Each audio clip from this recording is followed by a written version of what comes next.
ചെന്നൈയിൽ ഭയങ്കര കൊടും ചൂടാണ്. അതുകൊണ്ട് തന്നെ 2 മണിക്ക് വീണ്ടും ഞാനൊന്ന് കുളിച്ചു. തലമുടി കഴുകിയിട്ട് ഗെറ്റ് റെഡി വിത്ത് മീ ചെയ്യാണ്. കാരണം ചിന്നുവിനെ ഒന്ന് മ്യൂസിക് ക്ലാസ്സിൽ വരെ കൊണ്ടുപോണം.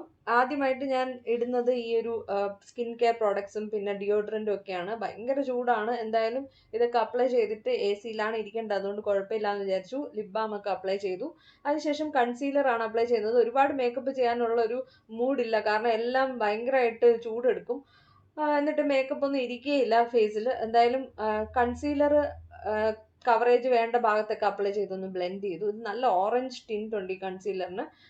ഇതിന് ശേഷം ഞാനൊരു ക്രീം ബ്ലഷ് ആണ് അപ്ലൈ ചെയ്യുന്നത്. ബ്ലഷ് ഞാൻ റെയർ ബ്യൂട്ടിയുടെ ബ്ലഷ് ആണ് അപ്ലൈ ചെയ്യുന്നത്. ഹോപ്പ് എന്ന് പറഞ്ഞ ഷെയ്ഡാണ്. ഇത് ചെറുതായിട്ടൊന്ന് എടുത്ത് അപ്ലൈ ചെയ്തു. ഇതിന് ശേഷം ഇനി ഐബ്രോസ് ഫില്ല് ചെയ്യാം. അതിനുവേണ്ടി ഞാൻ എൽഫിന്റെ ഐബ്രോ ജെല്ലാണ് യൂസ് ചെയ്യുന്നത്. ഇതിന് ശേഷം ഐബ്രോസ് ഞാൻ ഫില്ല് ചെയ്യുന്നതിൻ്റെ ഇടയ്ക്ക് തന്നെ ഞാൻ അവിടെ ഇവിടെയൊക്കെ ഇത് പറ്റിച്ചു. എന്നിട്ട് അതൊക്കെ മാച്ച് കളഞ്ഞിട്ട് വീണ്ടും ഒന്ന് ജസ്റ്റ് ഒന്ന് ഫില്ല് ചെയ്തെന്നേ ഉള്ളൂ. വലിയ ഗുണമൊന്നുമില്ല ഈ പ്രോഡക്റ്റ്. പിന്നെ ഞാൻ ലോറിയലിന്റെ ട്രൂ മാച്ച് പൗഡർ എടുത്ത് എല്ലാം സെറ്റ് ചെയ്തു. അതിനുശേഷം കാജൽ എടുത്തു. പ്ലമ്മിന്റെ കാജലാണ്. ഇത് വെച്ചിട്ട് ഐലൈനർ ഒന്ന് ചെറുതായിട്ടൊന്ന് അപ്ലൈ ചെയ്ത് കൊടുത്തു.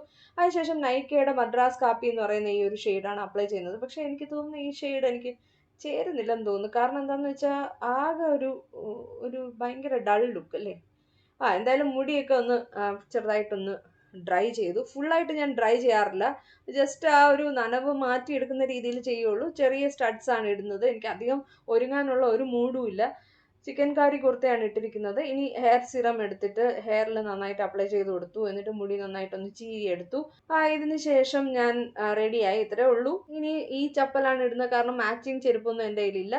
മാക്സിന്ന് വാങ്ങിച്ച ഈ ഒരു ബാഗാണ് ഞാൻ എടുക്കുന്നത്. ഇതിൻ്റെ അകത്ത് ഒരുപാട് സാധനങ്ങളും കുത്തി നിറച്ചിട്ടുണ്ട്. അപ്പോൾ ഈ ഒരു കുർത്ത നിങ്ങൾക്ക് ഇഷ്ടപ്പെടുമെന്ന് പറയണം. ചിക്കൻ കാരി കുർത്തയാണ്. അത്രേ ഉള്ളൂ. Take care and bye by.